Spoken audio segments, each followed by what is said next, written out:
तो फ्रेंड्स, मैं आई हूँ आज एक नई कहानी लेकर आपके लिए। 3 दिनों से मैं बीमार थी, बहुत बहुत बीमार थी। बुखार इतना था कि उतर ही नहीं रहा था, इसलिए 3 दिन ब्रेक था वीडियो में। इसलिए आज कहानी लेकर आई हूँ। भगवती तुलसी की कहानी। तुलसी से जुड़ी एक कथा बहुत प्रचलित है। श्रीमद् देवी भागवत पुराण में इसके अवतरण की दिव्य लीला कथा भी बनाई गई है। एक बार शिव ने अपने तेज को समुद्र में फेंक दिया। उससे एक महातेजस्वी बालक का जन्म लिया। यह बालक आगे चलकर जालंधर ने जन्म लिया। यह बालक आगे चलकर जालंधर के नाम से पराक्रमी दैत्य राजा बना। इसकी राजधानी का नाम जालंधर नगरी था। दैत्यराज कालनेमि की कन्या रुद्रा का विवाह जालंधर से हुआ। जालंधर महाराक्षस था। अपनी सत्ता के मद से उसने माता लक्ष्मी को पाने की कामना से युद्ध किया। वहां से पराजित होकर वह देवी पार्वती को पाने की लालसा से कैलाश पर्वत पर गया। भगवान देवाधिदेव शिव का ही रूप धरकर माता पार्वती के समीप गया, परंतु माँ ने अपने योग बल से तुरंत उसको पहचान लिया तथा वहां से अंतर्धान हो गई। देवी पार्वती ने क्रुद्ध होकर सारा वृत्तांत भगवान विष्णु को सुनाया।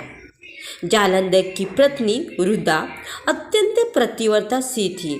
उसी के प्रतिव्रत धर्म की शक्ति से जालंधर न तो मारा जाता था, न ही पराजित होता था। इसलिए जालंधर का नाश करने के लिए रुद्रा के प्रतिव्रत धर्म को भंग करना बहुत जरूरी था।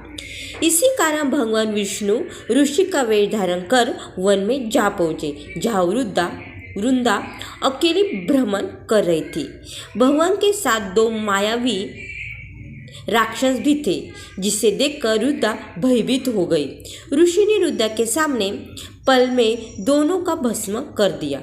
उसकी शक्ति देखकर रुद्रा ने कैलाश पर्वत पर महादेव के साथ युद्ध कर रहे अपने पति जालंधर के बारे में पूछा। ऋषि ने अपने माया जाल से 2 वानर प्रकट किए। एक वानर के हाथ में जालंधर का सिर था तथा दूसरे हाथ में धड़। अपने पति की यह दशा देखकर रुद्रा मूर्छित होकर गिर पड़ी। होश में आने पर उन्होंने ऋषि रूपी भगवान से विनती की कि वह उसके पति को जीवित कर दे। भगवान ने अपनी माया से पुनः जालंधर का सिर धड़ से जोड़ दिया, परंतु स्वयं भी वह उसी शरीर में प्रवेश कर गए। रुद्रा को इस छल का जरा भी आभास न हुआ।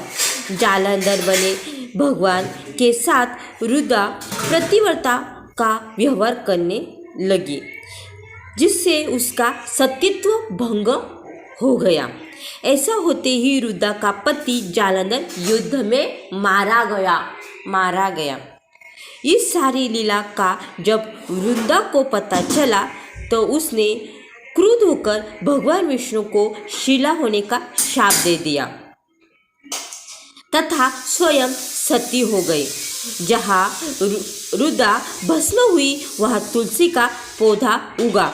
भगवान विष्णु ने रुद्रा से कहा, हे रुद्रा, तुम अपने सतीत्व के कारण मुझे लक्ष्मी से भी अधिक प्रिय हो गई हो। अब तुम तुलसी के रूप में सदा मेरे साथ रहोगी। जो मनुष्य भी मेरे शालिग्राम रूप के साथ तुलसी का विवाह करेगा, उसे इस लोक और परलोक में विपुल यश प्राप्त होगा। जिस घर में तुलसी होती है वहाँ यम के दूध भी असमय नहीं जा सकते। गंगा नर्मदा के जल में स्नान तथा तुलसी का पूजन बराबर माना जाता है।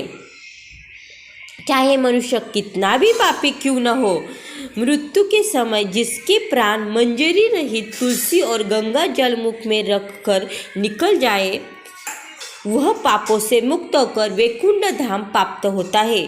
जो मनुष्य तुलसी और आंवलों की छाया में अपने पितरों का श्राद्ध करता है रुद्र पितर मोक्ष को प्राप्त होते हैं। उसी दैत्य जालंधर की यह भूमि जालंधर नाम से विख्यात है। सती रुंदा का मंदिर मोहल्ला कोट किशनचंद में स्थित है। कहते हैं इस स्थान पर एक प्राचीन गुफा थी जो सीधी हरिद्वार तक जाती थी। सच्चे मन से 40 दिन तक सती रुद्रा देवी की मंदिर में पूजा करने से सभी मनोरथ पूर्ण होते हैं। इस तरह भगवती तुलसी की कहानी भक्तगणों हमने पढ़ी, आपने सुनी, मैंने पढ़ी, आपने सुनी, बहुत अच्छी थी। मोटिवेशन यह मिलता है कि रुंदा कैसे प्रतिव्रता धर्म का पालन करती है। भगवान को भी उसके ऊपर दया आती है कि वो कितनी पतिव्रता है। इस तरह यह कहानी समाप्त होती है। मिलते हैं अगली वीडियो में एक नई कहानी लेकर। तब तक के लिए बाय बाय।